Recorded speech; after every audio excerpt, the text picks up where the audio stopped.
Сәлем шебер ханымдар. Бүгін біз сіздермен осындай тік төртбұрыш жасауды үйренеміз. Әдемі түп-түзу жасалған сөмкенің негізін.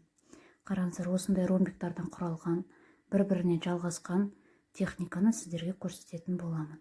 Егер осы сөмкенің негізін осылай қыр шығаратын болсақ, қараңыздар, қыр шығарған өзінде де бұл әдемі болып тұрады. Яғни, егер біз фермуарсыз, ешқандай бір қосымша материалсыз тоқитын болсақ, бұл бізде әдемі қыр болып тұра қалады. Көрдіңіздер ме? Енді жұмысқа кірісейік. Ол үшін бізге керек леска. Леска менде 0,6 мм-лік және ке мойшақ, акрилді мойшақ. Бұл жерде бізде бусыларымыз 10 мм. Ең бірінші біз лескамыздың бір жақ шетіне 4 мойшақты кіргіземіз. Мойшағымызды біздің алған лескамыздың ортасына әкеп теңестіреміз. Теңестіргеннен кейін барып, жаңағы 10 жақ лескамызды алып, соңғы мойшаққа керісінше қайтадан сол мойшаққа кіргізетін боламыз. Солай жасағанда бізде ана жерде түйін пайда болады. Міне. Көрініп тұрған шығар, иә қыздар? Енді сол жақтағы лесканы сол түйінге кіргізетін боламыз. Кіргізіп, екеуін екі жаққа айыра тартамыз. Дәл осылай тартқан кезде бұл жерде бізде жаңағы түйініміз, мінеке көрдіңіздер ме, осы жерде тұр. Ол түйін бізде мойшағымыздың ортасында тұру керек. Ақырын ғана тартамыз, міне, ортаға кірді. Енді қатты тартамыз. Бұл жерге қолдарыңызға, өздеріңізге ыңғайлы саусақтарыңызға, мына жерге мен лейкопластырь немесе изолента киіп орап алсаңыздар болады. Себебі леска осылай қатты тартқан кезде кесіп кетуі мүмкін. Бұл жерде менеке ромб тоқыдым. Қараңыздар, ромбиктің біріншісін салдық. Ал енді арғарда жұмысты жалғастыру үшін біз лескамыздың оң жағына 2 мойшақ аламыз.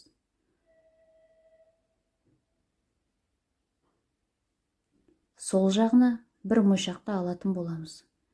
Енді 2 мойшақ алған жаққа, жаңағыдай соңғы мойшаққа өзінің лескасын қайта кері кіргізетін боламыз. Осылай кіргізгеннен кейін тағы да сол түйін пайда болады. Сол түйінімізге сол жақтағы лескамызды кіргізіп, екі жаққа айыра тартамыз. Негізі осы түйін жасау техникасы жалпы осы жұмыстың негізінің бірі болып келеді. Мінеке көрдіңіз, түйінді ортасына қаратай тақтым. Ал енді ары қаратай жалғастырамыз. Енді қазір мен сіздерге екінші қатарды жалғастыруды көрсетемін. Ол үшін біз жаңағы оң жағымызға 2 мойшақ алып, сол жаққа 1 мойшақты аламыз. Одан бастап біз жаңағы мінеке сол жақтағы мойшағымызға 1 мойшаққа алған мойшағымызға петля жасап, оң жақтағы мойшағымызды кіргізетін боламыз. Тартамыз. Бұл жерде біз қазір 1 мойшаққа петля жасадық қой. Енді біз оны тартқан кезде, қараңыздар, біздің лескаларымыз көлденең бұрылды. Көрдіңіздер ме? Мінеке көлденең жатты. Енді біздің оң жақтағы лескамызға 3 мойшақ алатын боламыз. Шетіндегі лескаға. Оны біз екінші қатар бастап жатқан деген белгі. 3 мойшақты алам қазір.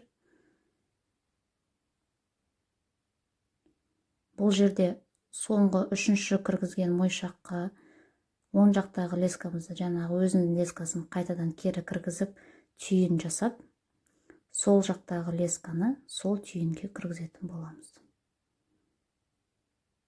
Көрініп тұр ғой, қараңыздар.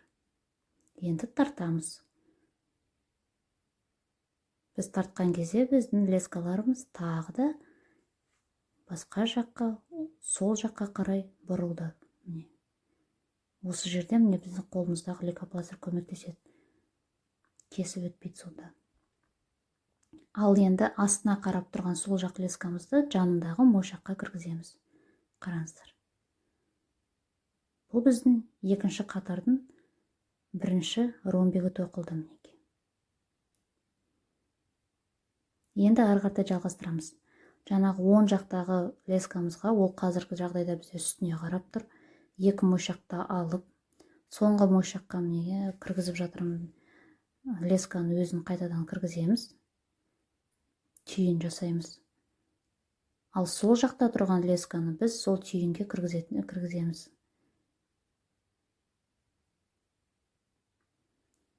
Қайтадан тартамыз.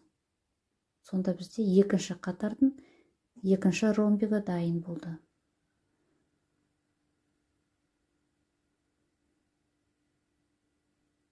Міне қараңыздар. Енді астындағы қарап тұрған лескамызды, сол жақтағы леска астына қарап тұрады. Соны біз қазір жанындағы мойшаққа тағы кіргіземіз.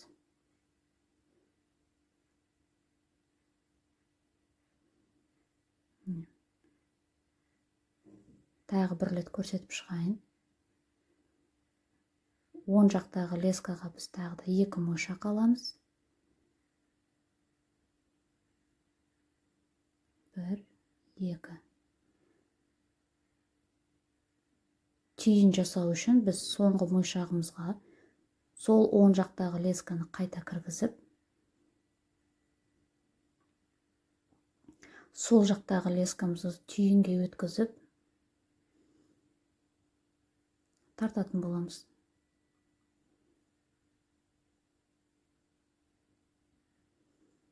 Бұл бізде екінші қатардың үшінші ромбигі шықты міне. Дәл осы техникада міне жанымда тұрған үлкен тік төртбұрыш тоқылған еді. Бұл менің болашақ сумканың негізі. Оны да мен сіздерге көрсете жатармын. Қараңыздар. Енді дәл осы жағдайда мінекей қыр шығаратын болсақ та, әдемі түп-түзу қыр шығатын болады. Дәл осындай етіп, мінекей жанымдағы сөмкенің негізі тоқылған еді. Іске сәт, қыздар. Подписка жасауды ұмытпаңыздар.